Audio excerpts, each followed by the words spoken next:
السلام على الحسين، اور خاص طور پر میرا مولا سجاد، یعنی کربلا سے جب یہ قافلہ چلا ہے تو مسئلہ صرف یہ نہیں ہے کہ سجاد اپنی بہنوں اور پھوپھیوں کو ننگے سر قیدی بنا دیکھ رہا، کائنات کا سب سے بڑا مسئلہ سجاد کے لیے یہی ہے، مگر اس کے علاوہ بھی شمر کیسا ملعون و جہنمی، مگر ایک بات وہ جانتا، چنانچہ کئی بار راستے میں اس نے اس طریقے پہ عمل کیا، اور وہ کیا ہے؟ وہ یہی تو ہے نا، ریاض القدس کی روایت آپ اکثر سنتے، آج سنیے گا، مکمل کل ہوگی، کہ جب یہ قافلہ 11 محرم کو چلا تھا تو نہ محملیں تھی نہ ہماریاں تھی، نہ سہارا دینے والا کوئی وارث تھا، ہر بی بی اونٹ پہ اکیلے بیٹھی، ننھے ننھے بچے اپنی ماں کی گود میں بٹھائے گئے، مگر ایک بچی سکینہ ہے کہ شمر کہتا ہے میں اسے کسی کی گود میں بھی بیٹھنے کی اجازت نہیں دے سکتی، نہ ماں رباب کی گود میں بیٹھنے کی اجازت ملی، نہ پھوپھی زینب کی گود میں بیٹھنے کی اجازت ملی، کہا یہ اونٹ پر بیٹھے گی اور اکیلے بیٹھے گی۔ زینب فرماتی رہی اے شمر یہ بچی کبھی بھی اکیلے نہیں بیٹھی ہے اور محمل میں نہیں بیٹھی، یہ تو بغیر محمل کی سواری، بچی کہیں گر جائے گی۔ ظالم کہاں سنتا ہے دوسرے کی بات، کہاں نہیں گرے گی بچی۔ اب یہ قافلہ چل رہا چلتے چلتے اچانک رک گیا، شمر ملعون اپنی سواری سے اترا، آگے بڑھا، سپاہیوں کے قریب آیا، بغیر اجازت کے قافلہ کیوں روکا؟ سپاہیوں نے کہا حاکم ہم کیا کریں، جس نیزے پہ حسین کا کٹا سر ہے وہ نیزہ زمین میں گڑ گیا، آگے نہیں بڑھتا، ہم نے ہر کوشش کر کے دیکھ لی۔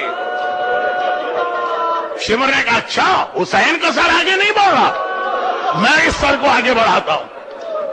بس شمر کا جملہ ہم نے سنا تو ہمارے ذہن میں آیا کہ شمر نیزے کے قریب آئے گا، 10 12 15 سپاہیوں سے کہے گا نیزے کو زمین سے نکالو، مگر نہیں، ملعون ہے، جہنمی ہے، لیکن معرفت اہل بیت اتنی رکھتا ہے کہ حسین کا سر آگے نہیں بڑھتا، میں اسے آگے بڑھاتا ہوں۔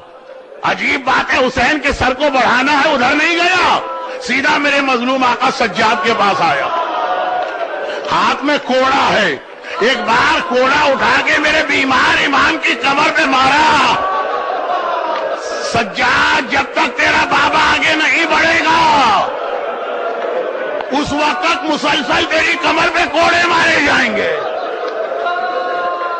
شمر جانتا ہے، دیکھیں یہ بھی سجاد کا ایک امتحان، سجاد نے صرف ایک جملہ کہا بابا رک کیوں گئے ہیں؟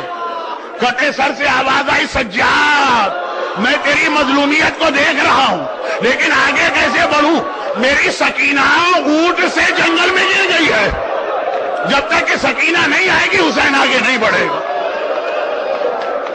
شمر و سجاد ادھر تو چھوڑیے بات، زینب کے کان میں بھائی کا جملہ آ گیا، ارے میری سکینہ گر گئی ہے۔ شہزادی گھبرا کے اونٹ سے اتری، جنگل میں داخل ہوئی، اینا سکینہ اینا سکینہ، ارے سکینہ بیٹی کہاں ہو، بوبی کو جواب دو۔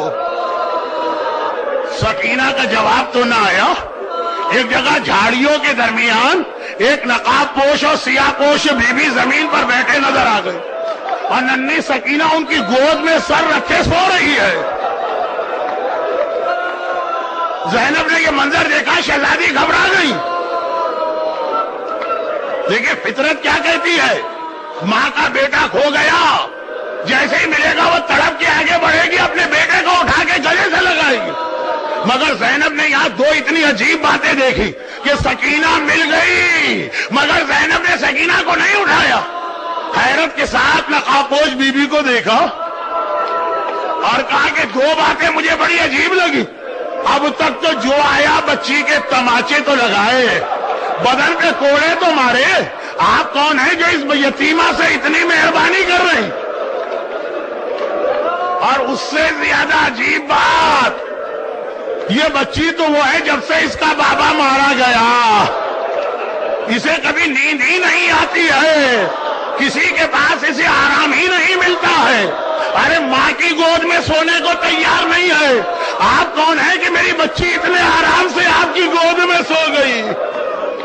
نقاب کے پیچھے سے آواز آئی، ارے اگر میں اس بچی پہ مہربانی نہ کروں تو کون کرے گا؟ اور اگر میری گود میں یہ نہ سوئے تو کس کی گود میں سوئے گی؟ ارے جس کی گود میں حسین سوتا تھا، اگر حسین کی بیٹی سو گئی. زینب نے آواز سنی، حیرت بڑھ گئی، پریشانی بڑھ گئی. بی بی آپ کی آواز میں نے سنی ہے، یہ جانی پہچانی آواز ہے، للہ اپنا تعارف کرائیے آپ کون ہیں؟ کوئی نامحرم نہ تھا. بی بی نے چہرے سے نقاب کو ہٹایا. زینب بیٹی، ارے مجھے دیکھ کے پہچان، میں تیری ماں فاطمہ زہرا، جنت البقیع سے یہاں تک تیرے ساتھ ہوں، اور ہر مصیبت میں کوئی تیرا ساتھ دے کہ نہ دے، تیری ماں فاطمہ ہر جگہ تیرے ساتھ.